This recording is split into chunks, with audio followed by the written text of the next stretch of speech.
যারা content monetization setup পাইছেন দেন আবার যারা লস্ট মোডে চলে গেছে, ঠিক আছে, ফেসবুকের একটা টেকনিক্যাল ইস্যু চলতেছে, সো দ্যাটস ওয়াই অনেক ভাইয়ের কন্টেন্ট মনিটাইজেশন লস্ট মোডে চলে গেছে। You can't access to the monetization, you are already getting losses your monetization from your Facebook profile, otherwise your Facebook page. So এটা ইস্যু কেন আসতেছে এটা আমাকে অনেক ভাই মেসেজ করছে অ্যাকচুয়ালি। তো আই থিঙ্ক আমার একটা ভিডিও মেকিং করা দরকার, তো আপনাদের জন্য ভিডিও নিয়ে আসতেছি। তো ভিডিওটি ফুল দেখবেন, ঠিক আছে। কন্টেন্ট মনিটাইজেশন ফেসবুক কোম্পানি সবাইকে দিছে, ম্যাক্সিমাম থেকে ম্যাক্সিমাম ছোট বড় সবাইকে দিছে। যেটা আইডি নর্মাল ওইটাতেও দিছে, এন্ড দেন যেটা একটু ম্যাক্সিমাম আইডি আছে হাই প্রোফাইলের ওইটাতেও কন্টেন্ট মনিটাইজেশন দিছে, ঠিক আছে।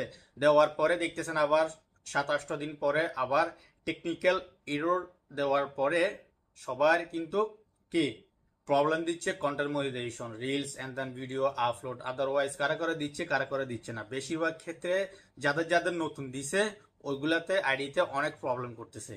অনেকের কন্টেন্ট মনিটাইজেশন অফ হয়ে গেছে, অ্যাক্সেস লস হয়ে গেছে, ঠিক আছে, রেড সিগন্যাল চলে আসতেছে। দেখেন আমি সবগুলো দিছি, তো কোনো চিন্তা করার দরকার নাই, আপনারা চিন্তা করবেন না, ঠিক আছে। এগুলো পরে ঠিক হয়ে যাবে ইনশাল্লাহ, 10-15 দিন পরে ঠিক হয়ে যাবে। আর আপনারা কি করবেন, প্লে স্টোরে যান, প্লে স্টোরে গিয়ে আপনার ফেসবুকটা আপডেট করেন, ঠিক আছে।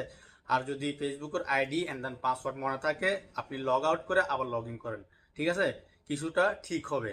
আর দিনে 3-4টা করে ভিডিও আপলোড দেন ইনশাল্লাহ, শর্ট ভিডিও আপলোড দেন, লং ভিডিও আপলোড দেন, স্টোরিতে কিছু ভালো মানের পিকচার আপলোড দেন, লাইভ করুন বেশি বেশি করে, ইনশাল্লাহ সমস্যা রিসলভ হয়ে যাবে। আর এটা টেকনিক্যাল ইস্যু, ঠিক আছে, টেকনিক্যাল ইস্যু আগস্ট 31, 2025 এখানে কিন্তু একটা ডেট দিছে, দেখেন এটার ভিতরে ওরা পরিপূর্ণভাবে ওদের টেকনিক্যাল ইস্যু রিসলভ করে দিবে, ঠিক আছে। যারা যারা মনিটাইজেশন পাইছেন ইনশাল্লাহ আবারও রিসলভ হয়ে যাবে আপনাদের প্রবলেম, আপনাদের মনিটাইজেশন যাবে না, ঠিক আছে। ফেসবুকে আপডেট রাখেন ইনশাল্লাহ, ভালো ভালো ভিডিও আপলোড করেন। আর অন্যদের ভিডিও ডাউনলোড করে আপনার কি প্রোফাইলে আপনার পেজে আপলোড দিয়ে না, বারবার বলতেছি। কপিরাইট ক্লেম যদি 1 বার 2 বার 3 বার 4 বার এরকম চলে আসে তাহলে আপনার পেজ আপনার প্রোফাইলের ভ্যালু কমে যাবে, ঠিক আছে। তখন ফেসবুক কোম্পানি আপনাকে টাকা আর্ন করার জন্য সুযোগ দিবে না, ওরা বুঝতে পারবে আপনার কোনো মেধা নাই।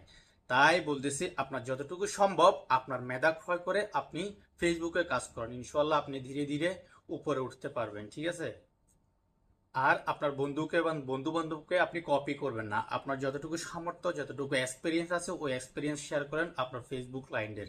এতে আপনার ফেসবুক ক্লায়েন্টরা যদি মজা পায় আনন্দ পায় আপনার ভিডিও থেকে কিছু শিখতে পারে, ভালো কিছু কন্টেন্ট আপলোড করতে পারেন, তাহলে আপনি এগিয়ে যেতে পারেন। থটস অফ বিল্লাল যেভাবে দেখতেছেন ওকে ভিউয়ার্সরা লাভ করতেছে, সো সেই লাভের অনুযায়ী ও কিন্তু পারিশ্রমিক পাচ্ছে, ঠিক আছে। তো সবকিছু এরকম, আপনাকে কিছু পেতে হলে আপনাকে কিছু দিতে হবে ক্লায়েন্টের ভিউয়ার্সদের, ঠিক আছে। আপনার থেকে যদি কিছু চাওয়ার ইচ্ছে থাকে ফেসবুক থেকে, তাহলে ফেসবুককে কিছু আপনার থেকে দিতে হবে, তাহলে ফেসবুক আপনাকে দিবে। তো সবকিছু এরকম। তো আশা করি সবাই ভালো আছেন, ভালো থাকবেন, কোনো টেনশন করার দরকার নাই। দেখা হবে নেক্সট এপিসোডে। আসসালামু আলাইকুম।